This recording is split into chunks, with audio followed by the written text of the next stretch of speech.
মানুষের জীবনে যখন বিপদ আসে, মুসিবত আসে, অভাব আসে, দুঃখ আসে, মনে রাখবেন এটা হচ্ছে বান্দাদের জন্য সবচাইতে সহজ একটা আল্লাহর পক্ষ থেকে বড় নিয়ামত।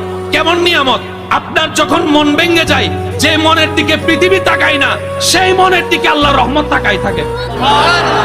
দুনিয়ার মানুষ যখন আপনার মন ভেঙে দিবে, আপনার মনে আর বাঁচার ইচ্ছা থাকবে না, কষ্টে ভরপুর হয়ে যাবে। ওই ব্যথিত মন, ওই ভাঙ্গা মনের দিকে আল্লাহর রহমত তাকাই থাকে। দুনিয়া আপনাকে পিছনে ফেলার জন্য মন ভেঙে দিয়েছে, এবার আপনি কি করলেন? বুদ্ধিমানের মতো ওই ভাঙ্গা মনের আবেগটা নিয়ে আল্লাহর কাছে তওবা করার জন্য বসে গেলেন। এবার তওবা করতে যখন বসলেন, আপনার চোখ থেকে অজরধারায় পানি পড়তে লাগলো, এদিকে আপনার চোখ থেকে পানি পড়তে লাগলো, আপনি ক্ষমা চাইতে লাগলেন, আল্লাহ তাআলা আপনার সারা জীবনের গুনাহ মাফ করে দিবে। সুবহানাল্লাহ। সন্তানের কান্না যেমন মা বাবা দেখতে পারে না, সহ্য করতে পারে না, বান্দার চোখের পানিও আল্লাহ তাআলা সহ্য করতে পারে না। কোন বান্দাকে যখন পৃথিবীর কোন মানুষ কষ্ট দেয়, কান্না করায়, আল্লাহ তখন ফেরেশতাকে জিজ্ঞেস করে, ফেরেশতা একটু দেখে আসো আমার বান্দাকে কে কষ্ট দিয়েছে, আমার বান্দাকে কে কষ্ট দিয়েছে, আমার বান্দার মন কে খারাপ করিয়েছে।